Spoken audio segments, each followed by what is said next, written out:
Next couple of sections deal with types of regions in the complex plane.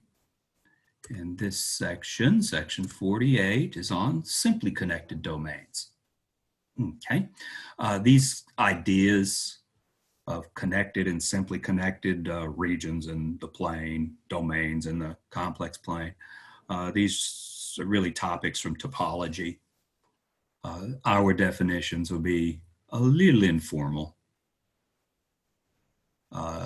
To see formal definitions, take a look at a topology book. Topology of the plane would get into this in more detail. Informally, a simple connected domain is an open connected set without holes in it. And I can have a connected set that's still got holes in it, as we'll see in a picture shortly. In the Koshigerosa theorem, we saw that we got integrals that were 0, and it required functions to be analytic on and inside simple closed contours. Well, if we consider simply connected domains, of necessity, any simple closed contour inside a simply connected domain, if that domain represents the domain where a function f is analytic, then we're going to get integrals of 0. Koshigerosa theorem will apply. So our motivation for this is really the Koshigerosa theorem. And our definition, maybe quote unquote, is a little informal, says a simply connected domain D is a domain, an open connected set, such that every simple closed contour in the domain encloses only points in D. Okay. So if we were to look at these two things on the left, disks are simply connected domains. If I were to draw a simple closed curve, so a circle that I've bent around, simple it said, so don't let it cross itself or I'll lose an idea of inside and outside. But if I draw some type of circle thing here, it's only going to have inside of it points inside the yellow disk. Same thing over here. It's a concave region, but I can go draw some more exotic shapes in here. But if it's a simple closed curve, it's only going to contain points inside the yellow simply connected domain. A different story over here where we poke some holes. We've still got connected sets. They're still open sets, but they're not simply connected. On this first one, I could take a contour, simple closed curve, just a circle that went around the hole in the annulus here. And that has interior to it all those points there that aren't in the yellow domain, not simply connected.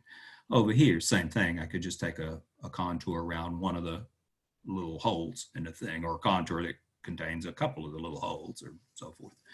So simply connected, they don't have holes punched in them. Not simply connected domains are still connected, but they have holes punched in them in an informal sense. That's probably even more informal than what's stated here. I mean, what makes our definition as informal is encloses. What does it mean for a simple closed contour to enclose something? And the picture is fairly obvious, but the rigorous math meaning of that is shockingly involved. That's why you need topology. Theorem 4.48.a says, so here comes analytic functions and integrals around simple closed curves, our favorite kinds of functions, our favorite kind of integrals, it seems. Says if a function f is analytic throughout a simply connected domain D, so one of these on the left, then the integral about c of f of z dz equals 0 for every closed contour c lying in D. Well, sure it does. The function's analytic in the yellow domain. I draw a simple closed curve. It's only going to enclose points where the function is analytic. Koshigerosa has something to say about that. Let's look at a formal proof. Okay.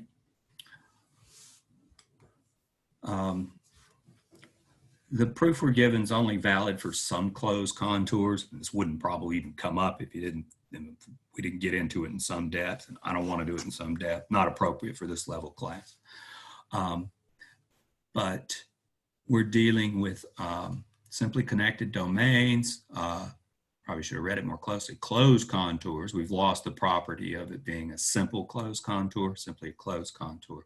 We want to deal with things in terms of simple closed contours.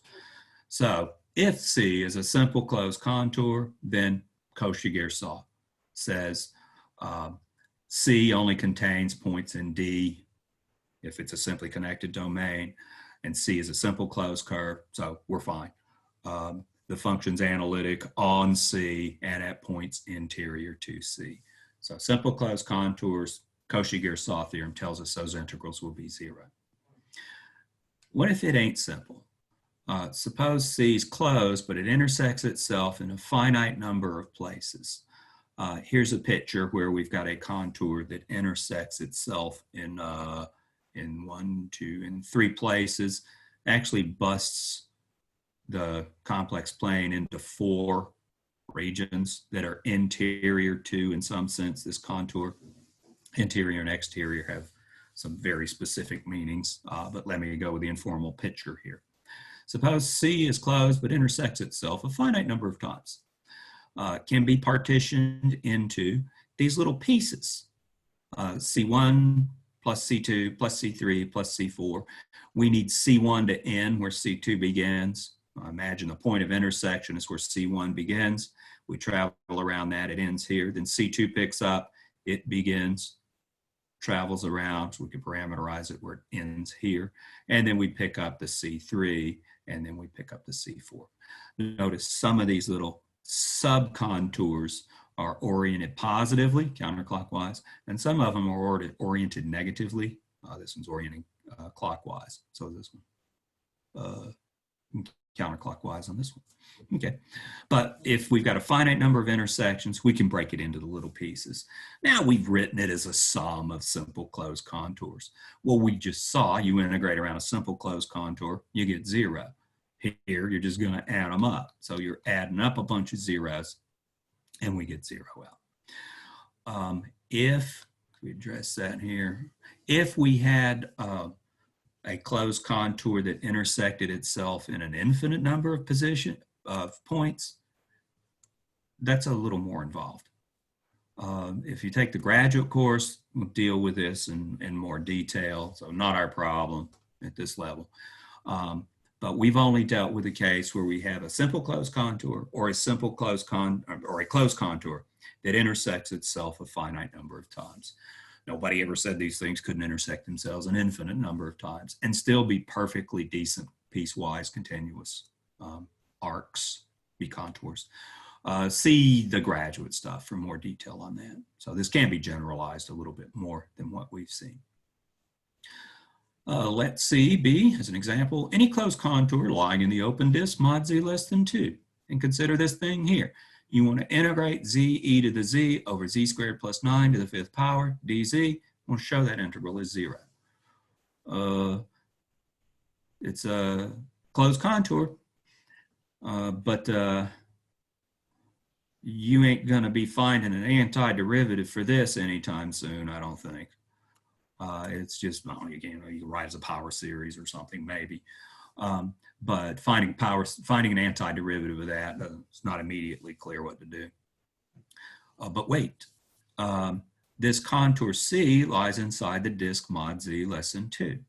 Hey, where's this function analytic? Z everywhere, e to the z everywhere. 1 over z squared plus 9 to the 5th power.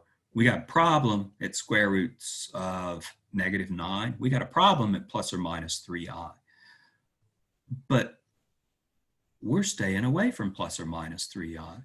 We've got a disk of radius 2 that contains this contour C. This function is analytic inside a disk of radius 2. Inside a disk of radius bigger than 3, it's got some problems, but radius 2 or less, strictly less than 3, it doesn't have any problems. So the only place this function is not analytic isn't inside this disk of radius 2. So C is in the disk of radius 2. This function is analytic on C, and it's analytic inside C. Okay, well then that's a simple closed, it's a simply connected region, a disk, an open disk of radius 2. So we know the value of the integral is 0, that previous results say, theorem 4.48.a. Because we stayed away from the points that had problems. you integrate around a circular radius 4, and we're not equipped to deal with that just yet. In the residues section, we might have some equipment to deal with such integrals, but we don't have it now. A corollary says a function f that's analytic throughout a simply connected domain D must have an antiderivative everywhere in D. Okay, so we hadn't talked to antiderivatives and evaluating integrals in a little while. So let's go through the proof of that. Let C be a closed contour in D. Theorem that we just saw, 4.48.a, tells us that we get integrals which are 0.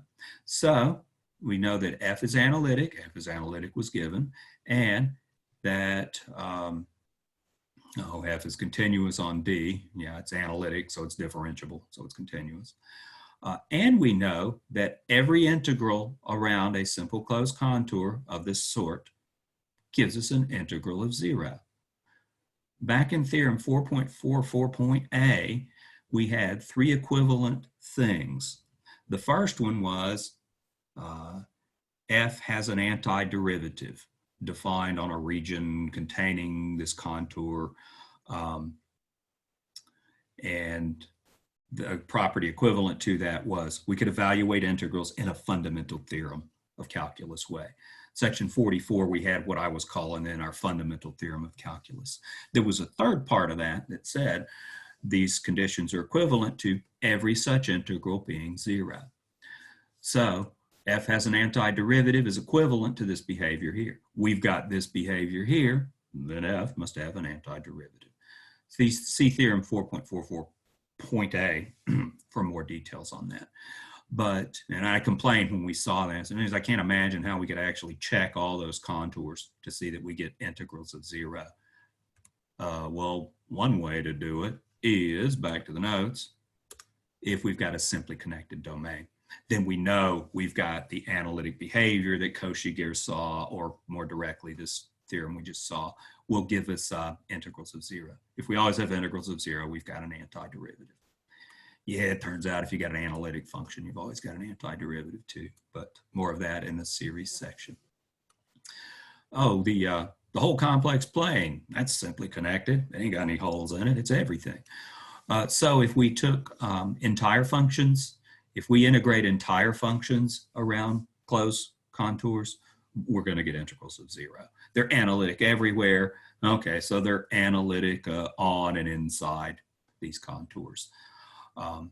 Or we can appeal directly to the simple connectedness of the whole complex plane. What that tells you is we're probably not interested in integrals of entire functions because they're fairly straightforward.